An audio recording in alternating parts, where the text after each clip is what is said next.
হুজুর, ডরাইছেন নাকি? জ্বর আর আমি প্রশ্নই আসে না। ভয় ঠিকই পাইছেন, তো এখন কইবেন না, সেটা কইলেই হয়। আপনি এইদিকে কই গেছিলেন? এইদিকে আমার বান্ধবী তাইনের লগে গল্প করতে গেছিলাম। তো জোহরে নামাজ পড়েছেন?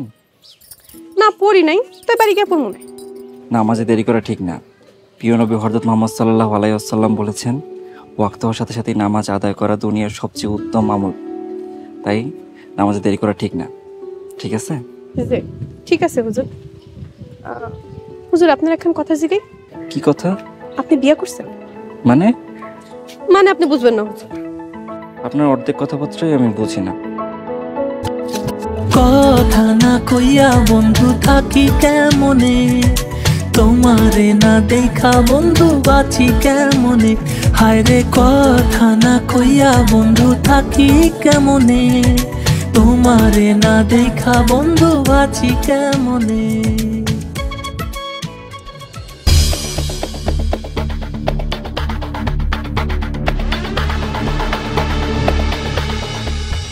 কে?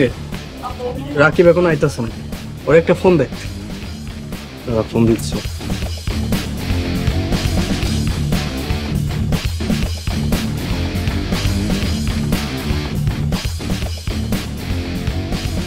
ওই যে হায় পড়ছে। কিরে, আইতে এত দেরি করলি যে? তোরে যে হুজুরের বিষয়ে খোঁজ খবর নিতে কইছিলাম, খোঁজ খবর লইছস? হ ভাই, নিছি। হুজুর নাকি আমাকে গ্রামে তারাবি নামাজ পড়াইতে আইছে। হুজুর কি আমগো এলাকার নাকি বাইরে? না ভাই, পাশের ইউনিয়ন থেকে আইছে। তো ভাই আরেকটা কথা, মসজিদ কমিটি নাকি হুজুরের থাকা খাওয়ার ব্যবস্থা আমাকে মেম্বার সাহেবের বাড়িতে করছে। ব্যাপারটা বুঝতেছেন আপনি? মানে আমাদের আয়েশা ভাবিগো বাড়িতে? এই মসজিদ কমিটির খায় দায় কোনো কাম নাই। গ্রামে এত বাড়ি থাকতে শেষে কিনে হুজুরের থাকুন খাওয়ানোর ব্যবস্থা আমার নায়িকার বাড়িতে করলো।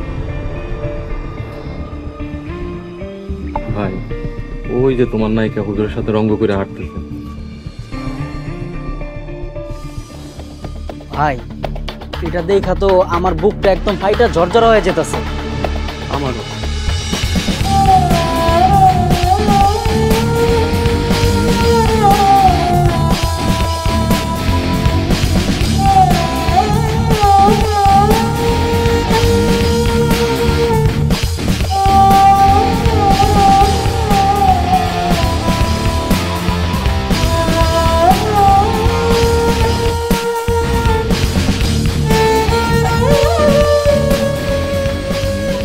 হুজুর পড়ে গেলেন যে? আরে ওঠেন ওঠেন ওঠেন। আরে দেখো তিনি দেখে হাঁটবেন না, রাস্তা দিয়ে হাঁটানোর সময় দেখে হাঁটতে হয়, দেখে হাঁটে না। লগে সুন্দরী মায়া থাকলে কি কেউ রাস্তার দিকে তাকায় তাকায় হাঁটে? আর কত কিছু আছে দেখার মতো। এই শামিম, তুই হুশ করে কথা বল বলছি। চলেন তো এখান থেকে, আল্লাহ এদেরকে হিদায়াত দান করুন। চলুন।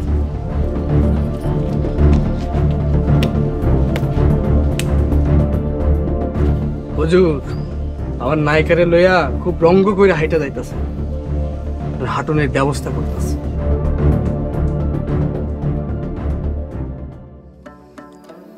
একটা জিনিস বুঝলাম না আমি বাসায়, এত বড় গ্রাম কিন্তু তারাবির নামাজে মুসলিম সংখ্যা খুবই কম। হুজুর তারাবি নামাজ তো 20 রাকাত, তার উপর আবার খতম তারাবি।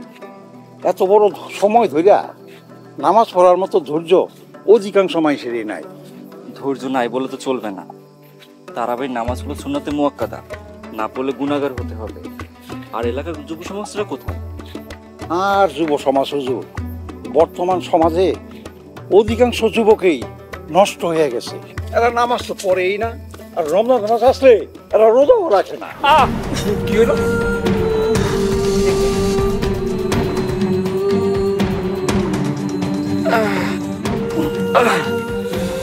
রাস্তার মাঝখানে কাটা এলো কোথা থেকে?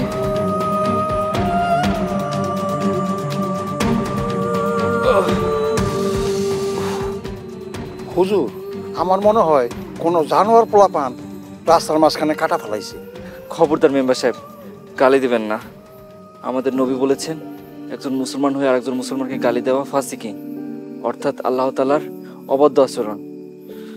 যারা রাস্তায় কাটা রাখছে, আল্লাহ তাদেরকে হেদায়েত দান করুক। আমিন। হুজুর চলেন বাড়ি যাই। চলেন।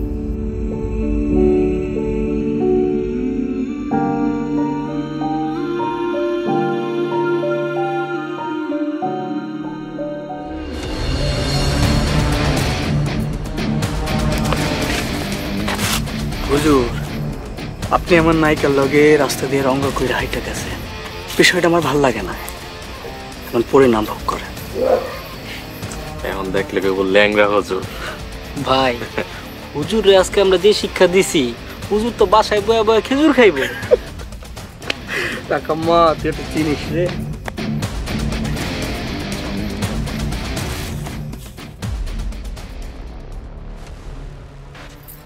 হুজুর আই লাভ ইউ। না, বাংলাতে বললে মনে হয় বেশি ভালো হয়। হুজুর, আমি আপনারে ভালোবাসি। হুজুর, আরবিতে কইলে মনে হয় বেশি ভালো হয়। হুজুর, আরবিতে কেমনে প্রপোজ করে এটা তো আমি জানি।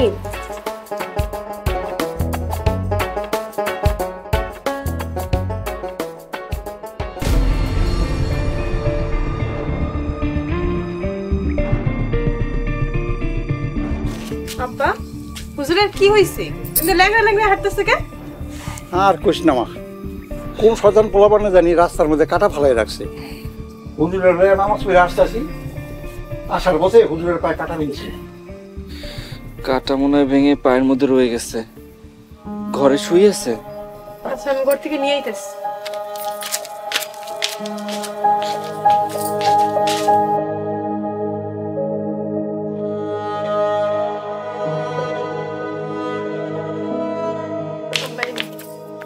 মারে, আমি বুড়া মানুষ, আমি ঠিক মতো চোখে দেখি না। তুই এক কাম কর মা, হুজুরের পায়ের কাটাটা তুই একটু বাইর করে দে। আমি ঘরে যাই, যে খাবার দাবার রেডি করি, আমার আবার অনেক ক্ষুধা লাগছে।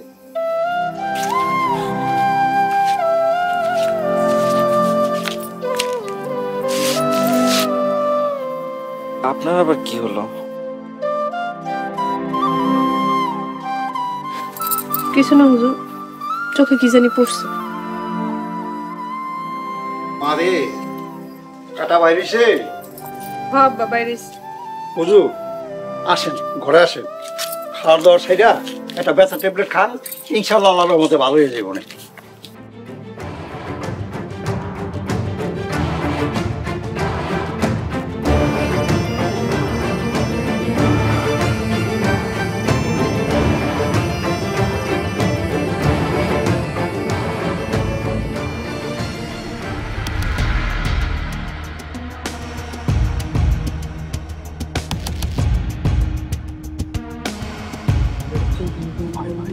আইতাছে। আইতাছে? হ ভাই, কিন্তু ভাই ভাবে আজকে হঠাৎ আমাকে দিকে আইতাছে কেন? কি কস? হ ভাই, ঘুরেন ঘুরেন। পাশে বসে থাক, পাশে থাক। আওয়াজ লাগতেছে। এই, আপনারা তিনজন নিজেকে কি মনে করেন?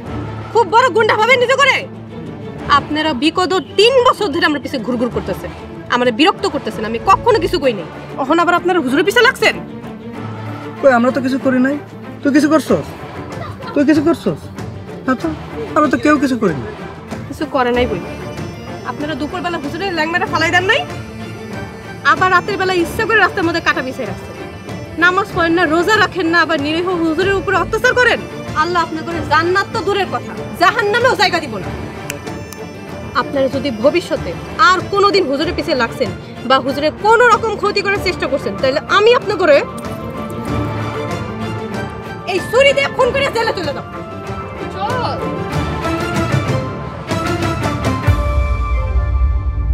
ভাই, ভাবির ভাবসাব তো আজকে আমার ভালো লাগলো না।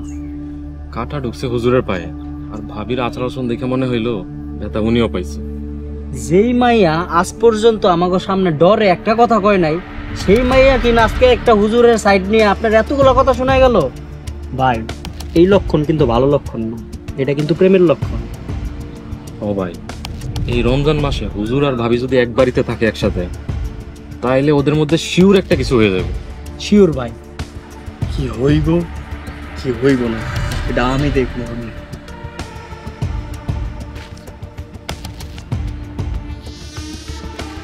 ভাই বোন হয়ে শেষমেশ দেবদাস হয়ে যায় করে। ঠিকই কইছিস, আমারও তাই মনে হইতেছে। চল।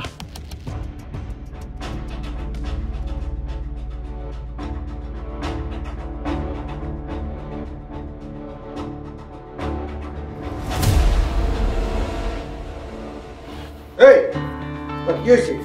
এই কুকুর সাপের মতো ফসফস করতেছিস কেন? আরে বাবা কি হয়েছে খুলে কবি তো? কইতাছি তার আগে আপনি কোন তারাবি নামাজ পড়াইতে যে ওই ইমাম আইছে তারে মেম্বারের বাড়িতে রাখার ব্যবস্থা কেন করা হয়েছে? হাফের সাপের খাওয়া দাওয়ার ব্যবস্থা মেম্বারের বাড়িতে করা হয়েছে, তাতে তোর সমস্যাটা কি? সমস্যা আছে আব্বা, আপনি হইলেন এলাকার চেয়ারম্যান, টাকা পয়সা সয় সম্পত্তি মান সম্মান কার বেশি, আপনার না মেম্বারের? অবশ্যই আমার বেশি। তাইলে এই যে তারাবি নামাজ পড়াইতে যে হুজুর আইছে তারে কেন মেম্বারের বাড়িতে রাখা হইব? এটা লয়ে আমার বন্ধু বান্ধব এলাকাবাসী সবাই আমার খেপাইতেছে। সবাই কি কইতেছে জানেন? সবাই কইতেছে চেয়ারম্যান কিছু টাকা বাঁচানোর লাইগা হুজুরে মেম্বারের বাড়িতে পাঠিয়ে দিছে। কি করছিস? গ্রামের লোকজন এসব কথা বলছে?